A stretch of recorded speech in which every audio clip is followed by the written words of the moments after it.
on the ongoing developments around Operation Sindoor. We are also joined by Colonel Sophia Qureshi and Wing Commander Vyomika Singh.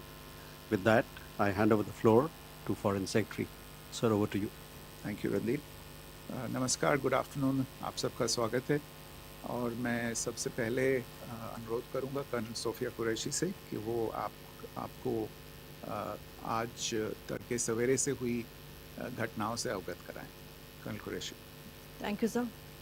नमस्कार.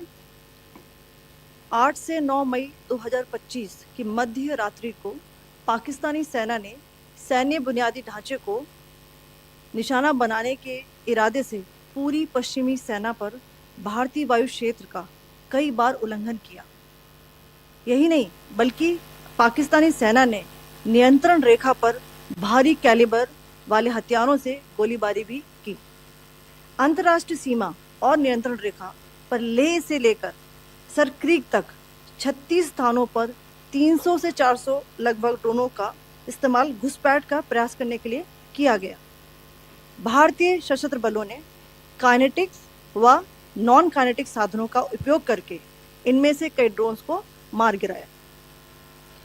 इतने बड़े पैमाने पर हवाई घुसपैठों का संभावित उद्देश्य वायु रक्षा प्रणालियों का परीक्षण करना और खुफिया जानकारी इकट्ठा करना था. ड्रोन के मलबे की फोरेंसिक जांच की जा रही है.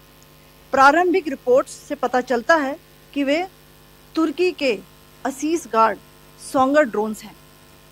इसके उपरांत रात में पाकिस्तान के एक सशस्त्र यूएवी ने भटिंडा सैन्य स्टेशन को निशाना बनाने की कोशिश भी की, जिसे पकड़ा गया और उसे निष्क्रिय कर दिया गया. पाकिस्तानी हमले के जवाब में पाकिस्तान में 4 हवाई रक्षा स्थलों पर सशस्त्र ड्रोन्स लॉन्च किए गए. इनमें से एक ड्रोन एडी रडार को नष्ट करने में सक्षम रहा. पाकिस्तान ने जम्मू कश्मीर के तंगधार, उरी, पुंछ, मेंढर, राजौरी, अखनूर और उधमपुर में भारी कैलिबर आर्टिलरी गन और सशस्त्र ड्रोन्स का उपयोग करके नियंत्रण रेखा के पार गोलीबारी भी की, जिसके परिणाम स्वरूप भारतीय सेना के कुछ जवान हताहत हुए और घायल हुए. भारतीय जवाबी कार्रवाई में पाकिस्तानी सेना को भी बड़ा नुकसान पहुंचाया गया. इसके अलावा पाकिस्तान का गैर जिम्मेदाराना व्यवहार फिर से सामने आया. 7 मई 2025 को रात 8:30 बजे एक असफल अकारण ड्रोन और मिसाइल हमला करने के बावजूद पाकिस्तान ने अपना नागरिक हवाई क्षेत्र बंद नहीं किया. पाकिस्तान अपने नागरिक विमानों को ढाल के रूप में इस्तेमाल कर रहा है, जबकि उसे अच्छी तरह से पता है कि भारत पर उसके हमले से हवाई रक्षा की तीव्र प्रतिक्रिया होगी. यह भारत और पाकिस्तान के बीच अंतर्राष्ट्रीय सीमा के पास उड़ान भरने वाले अंतर्राष्ट्रीय उड़ानों सहित नागरिक विमानों के लिए सुरक्षित नहीं है. यहाँ स्क्रीन शॉट में पंजाब सेक्टर में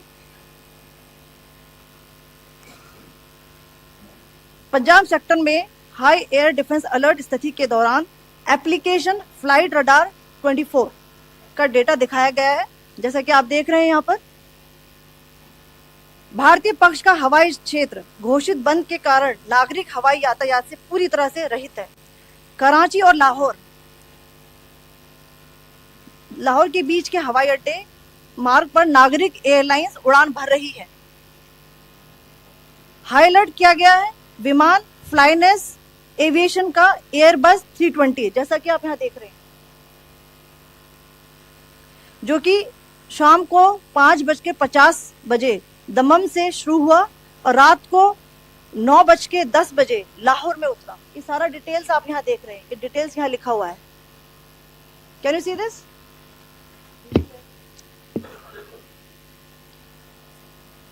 भारतीय वायुसेना ने अपनी प्रतिक्रिया में काफी संयम दिखाया और इस प्रकार अंतर्राष्ट्रीय नागरिक विमान सेवा की सुरक्षा सुनिश्चित की. धन्यवाद. जय Hind. So, good afternoon to you all. On the intervening night of 8th-9th May 2025, Pakistan military carry out multiple violations of Indian airspace along the entire western border with an intent to target military infrastructure. Pakistan military also resorted to firing of heavy caliber weapons along the line of control. Along the international border and line of control, drone intrusions were attempted from Leh to Sir Creek at 36 locations with approximately 300 to 400 drones. Indian Armed Forces brought down a number of these drones using kinetic and non-kinetic means. The possible purpose of these large-scale aerial intrusions were to test the AD systems and gather intelligence. Forensic examination of the drone debris is being undertaken. Preliminary reports suggest them to be of Aziz Guard Songa drone of Turkey. Later in the night, an armed UAV of Pakistan attempted to target Bhatinda military station, which was detected and neutralized. In response to the Pakistani attack, armed drones were launched at 4 air defense sites in Pakistan. One of the drones was able to destroy an AD radar. Pakistan also carried out artillery shelling across the line of control using heavy caliber artillery guns and armed drones at Tangdhar, Uri, Poonch, Mendhar, Rajouri, Akhnur and Udhampur in Jammu and Kashmir area, which resulted in some losses and injuries to Indian Army personnel. Pakistan Army also suffered major losses in Indian retaliatory fire. Additionally, Pakistan's irresponsible behavior again came to fore. Pakistan did not close its civil airspace despite it launching a failed unprovoked drone and missile attack on 7th May at 8:30 hours in the evening. Pakistan is using civil airliners as a shield, knowing fully well that its attack on India would elicit a swift air defense response. This is not safe for the unsuspecting civil airliners, including the international flights, which were flying near IB between India and Pakistan. The screenshot we just showed and we shall share with you, it shows the data of the application Flight Radar 24 during a high air defense alert situation in the Punjab sector. As you have seen, the airspace on the Indian side is absolutely devoid of civil air traffic due to our declared closure. However, there are civil airlines flying the air route between Karachi and Lahore. Amongst the other civil aircraft that you can see, we have highlighted an aircraft which is Airbus 320 of Flynas Aviation, which was originated from Dammam at 1750 hours and landed later at Lahore at 2110 hours in the night. Indian Air Force demonstrated considerable restraint in its response, thus ensuring safety of international civil carrier.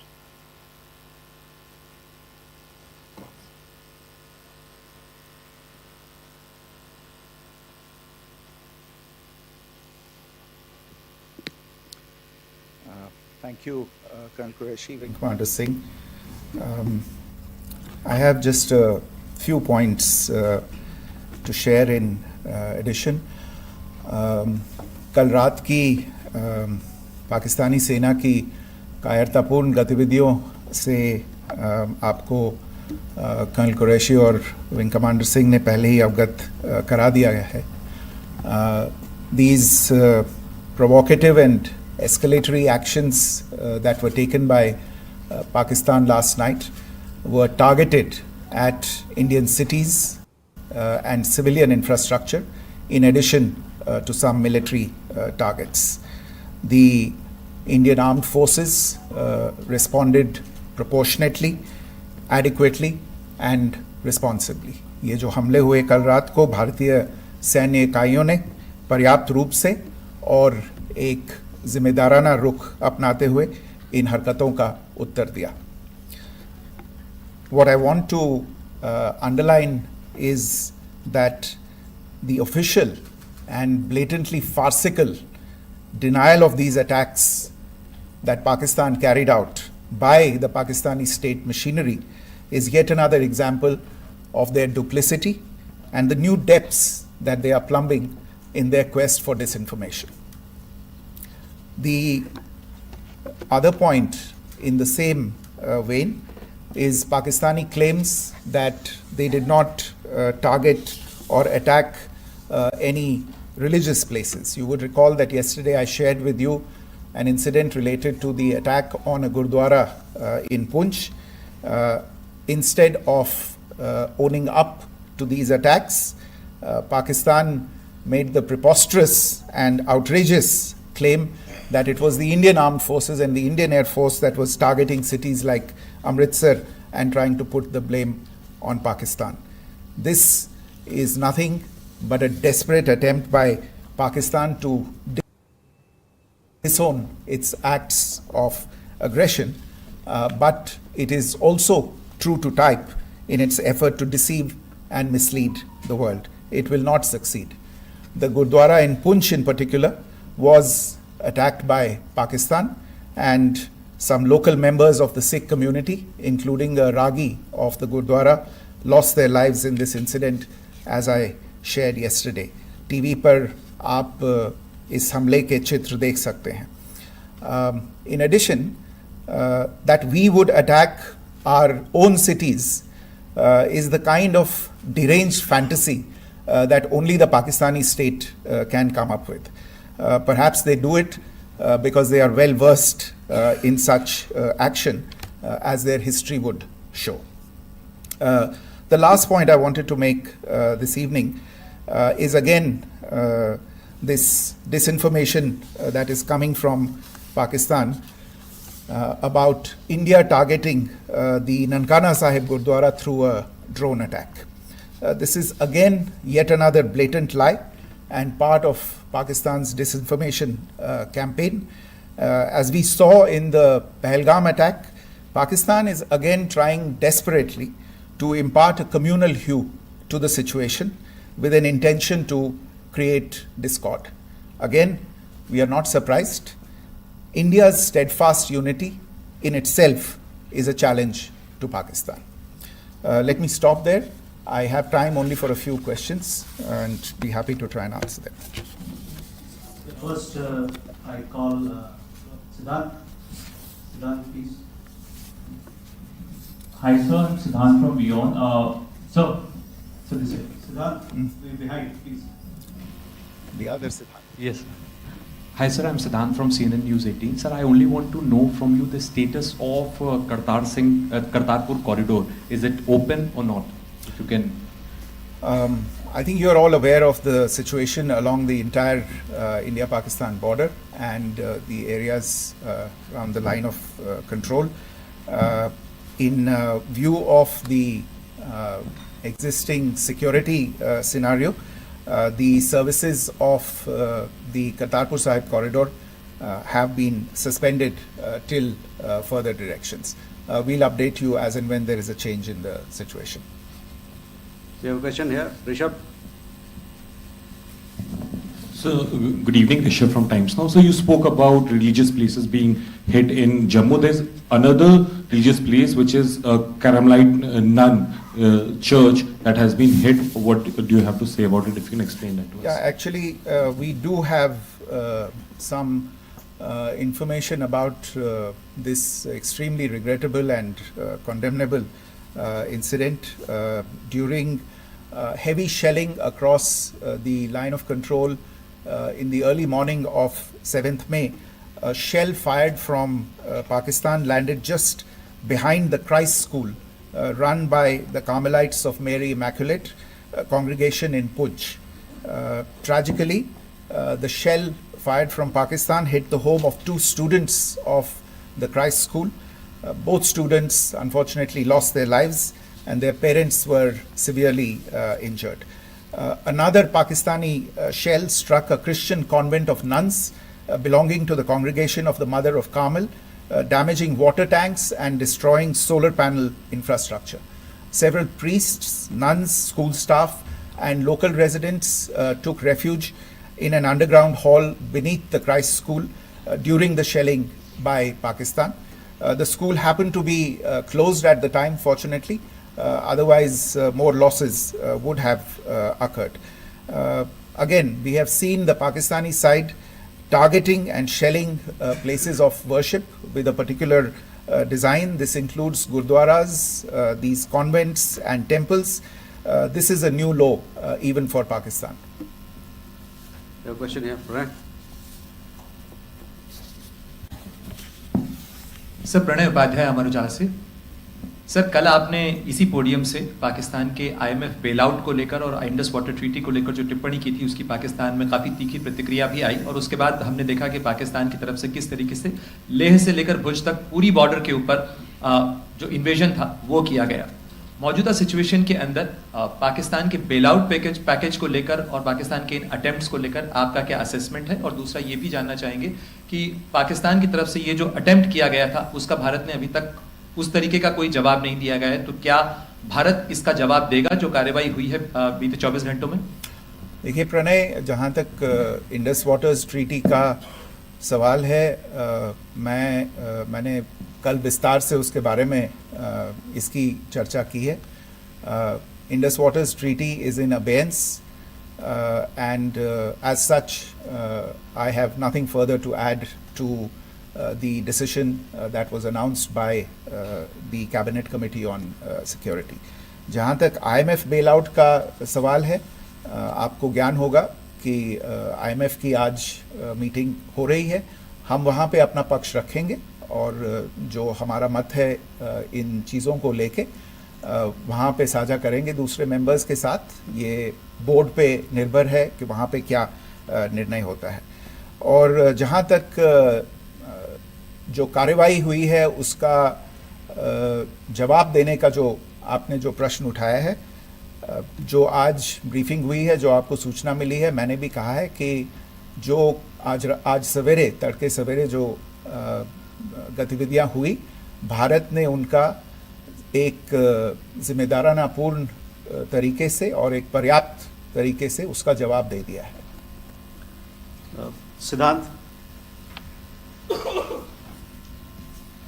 Hi sir, Siddhant from Vion. Sir, the External Affairs Minister has spoken to many of his counterparts around the world. Yesterday he spoke to the US Secretary of State Marco Rubio. So what were the key areas of conversations during that call? Yes, the minister had a conversation with the US Secretary of State. As you can imagine, the focus of discussions was the terrorist attack in Pahalgam and the response that India mounted after that on the 7th of May. The Secretary of State shared his thoughts on these developments with the minister. The minister deeply appreciated the US's commitment to work with India in the fight against terrorism, and he also underlined the targeted measures that India had taken in connection with Op Sindoor. The minister also underlined that India would firmly counter any attempts at escalation from there. But in follow-up to that, as you are aware, there have been a number of other conversations. The minister had a conversation with the UK Foreign Secretary, David Lammy, today. There too, the discussion centered around countering terrorism, for which there must be zero tolerance. And I understand just a short while ago, the External Affairs Minister has also spoken to the Foreign Minister of Norway, Espen Barth Eide, which was also focused on recent developments stemming from the terrorist act in Pahalgam. One last question, Sudhi. Sir, Foreign Secretary, thank you for doing this. Sudhi Ranjan from Bloomberg. Foreign Secretary, India had struck Bahawalpur the other day, which is also connected with the murder of one of us, journalist Daniel Pearl. If you could give us an understanding of what exactly are the reports that you're getting. You're right. Bahawalpur is the headquarters of the Jaish-e-Mohammed terrorist group that is proscribed by the United Nations. Its leader, Maulana Masood Azhar, is a proscribed individual. It is, you brought up the connection with the tragic death or killing of Daniel Pearl of the Wall Street Journal.